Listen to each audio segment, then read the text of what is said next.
The 2015 NHL Entry Draft was one for the ages. Arguably, the best NHL Entry Draft of this generation.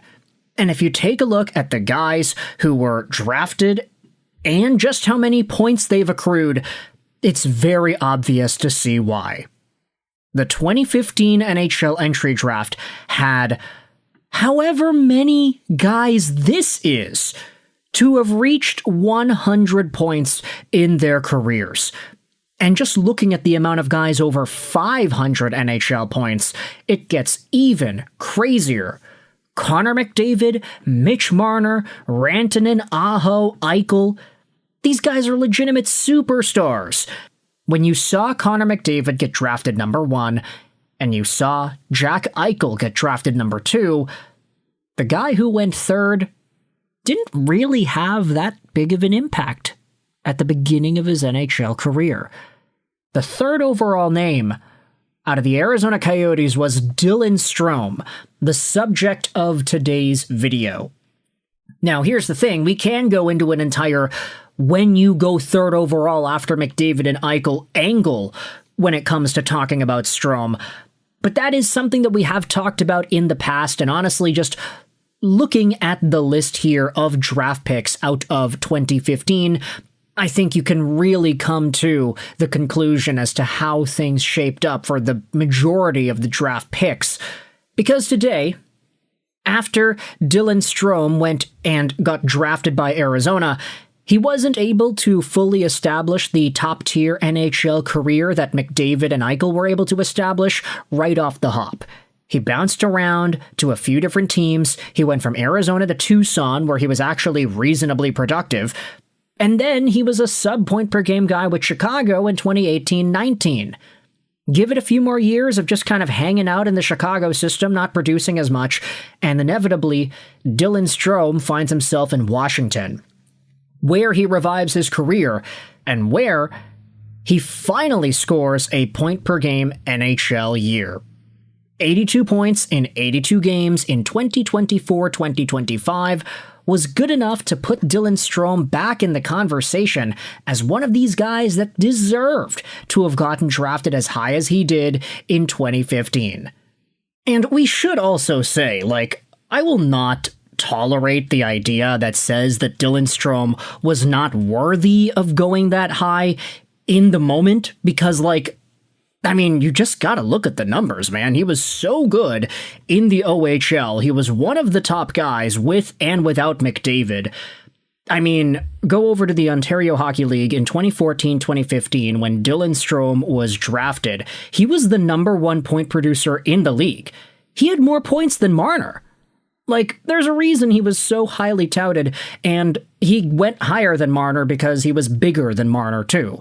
Even though Marner was more of a Patrick Kane-esque player profile, Strome had that size, he was a pure center, and there were just so many parts of his game that made him an attractive prospect, so at no point throughout the conversation over the years on Dylan Strome have I come away thinking that, man, it was an ill-advised pick to make him at 3 based on the information at the time. Hindsight is 2020, but what are you gonna do when a guy's the top point producer in junior as a draft eligible, right? Never mind the fact that Jack Eichel and Connor McDavid were getting 90, 100-point seasons, the fact that Mitch Marner was going out there as a multi-time 90-point guy as well, Zach Werenski was a Norris-caliber defenseman, and Mikko Rantanen is arguably one of the best wingers in the game. Dylan Strome took a while to get there, but he inevitably did get there. But the only issue is now, he's 29 years old, he's got 2 more years left in his contract, making $5 million a year. That is an absolutely ridiculously cheap contract. And he's a guy who, even when he produces a lower amount of points, he's still able to get 58 points in 80 games. That's like a 60-point campaign, really.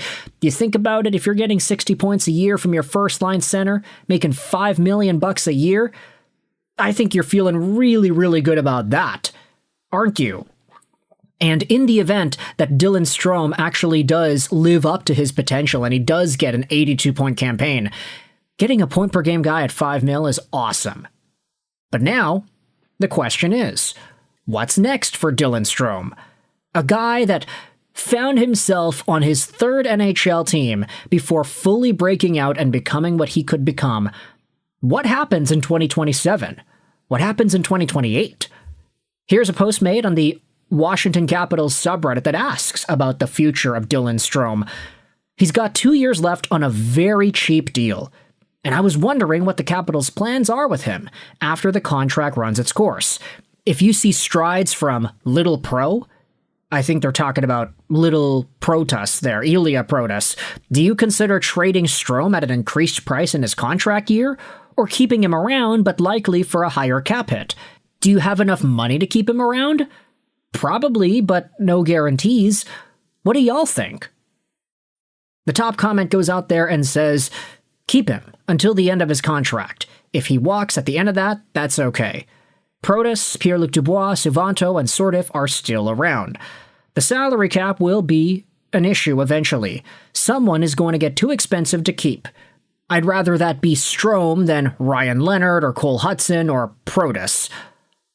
And then another reply says, I'm good with taking our time on Suvanto, but I think really people undersold him during the draft.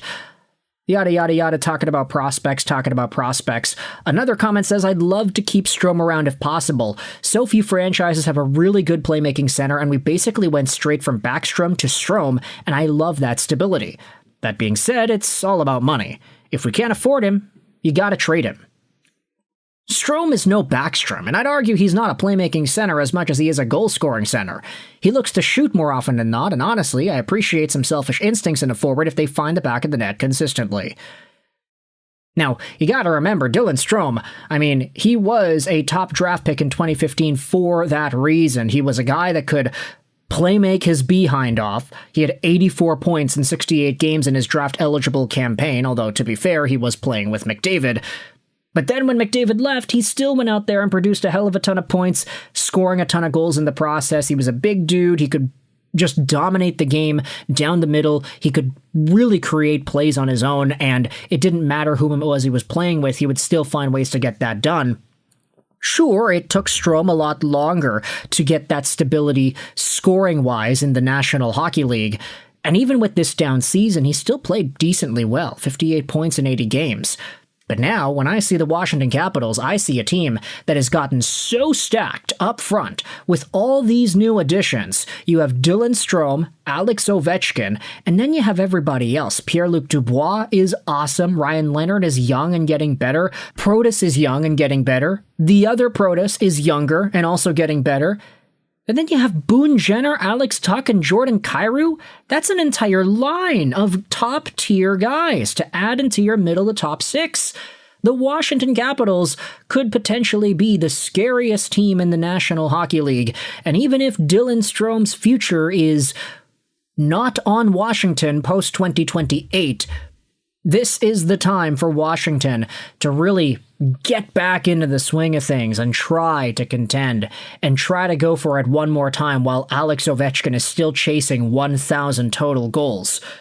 As for Dylan Strome, a guy who once upon a time was seen as the third in line behind McDavid and Eichel, I'm not saying necessarily that he's living up to their standard in 2026, 2027, but if he could go back to his point per game ways, I'd say it's a pretty good step in his career, isn't it?